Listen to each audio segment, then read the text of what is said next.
Hey guys, that's Belmont here, and today I will be reviewing the best PDW guns for the Engineer class, and in this video I'll be talking about the UMP-45. And first of all, if you're looking for something with great hipfire, then look no further than PDWs, as they have the best hipfire accuracy in the game without question, making a high rate of fire PDW on tight maps and game modes a perfect weapon to rely on. PDWs are, however, some of the weakest guns at range, so you want to use them in close quarter situations as much as you can.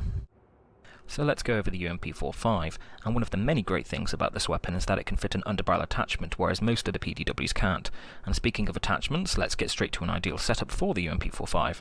And for the optics, you want to go with a red dot sight, being that PDWs are rather weak against distant targets, so you want to go with a close range sight for the fact you'll want to use PDWs in close quarters as much as you can. And for the accessory, we'll go with a laser sight to increase that already great hipfire accuracy, especially since you'll be in a lot of close quarter engagements with a PDW, you'll be relying on the hipfire a lot. And when it comes to the barrel, let's go with a suppressor to help keep us off the map, as well as nullifying that muzzle flash, and a laser sight will go nicely with this too, as it counterbalances the fact that a suppressor reduces your hipfire accuracy.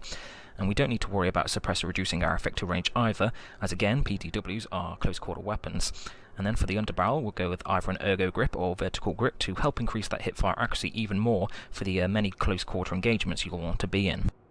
One of the great things about the UMP-45 is that it's the highest damaging PDW, but what unfortunately counterbalances this is that it's the PDW with the lowest rate of fire at only 600 rounds per minute, also making it one of the automatic weapons with the slowest rate of fire in the game. So you've got a PDW that's meant for close quarter engagements, but that low fire rate will mean you'll have to be precise with your shots to not lose out on a lot of those engagements, but that high rate of damage will give you a good fighting chance so long as you're engaging anything within 10 meters.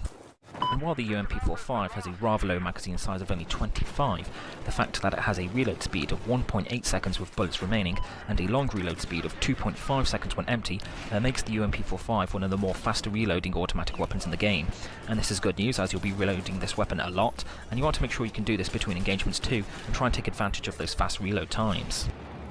And the recoil when aiming down the sights is actually surprisingly easy to handle, as this weapon has a low rate of muzzle climb, so there won't be a need for that muzzle brake and stubby grip combo, but with the setup I've suggested you'll be relying more on that hipfire accuracy anyway, and because the UMP-45 has a somewhat tight bullet spread, those hipfire shots are going to hit their mark quite often, so there will be rarely a need for burst firing unless you're determined to go for targets greater than 10 meters, which I would not recommend, but instead suggest closing the gap between your target if possible to take advantage of this deadly PDW.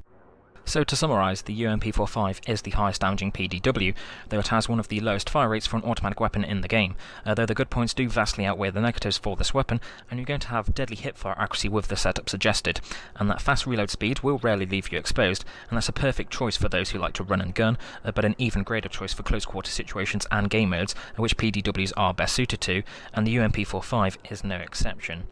And in the next video I'll be covering the PP2000, and if you have any questions regarding this video or the UMP-45, feel free to send me a message. And as always, thanks for watching, and I'll see you on the battlefield.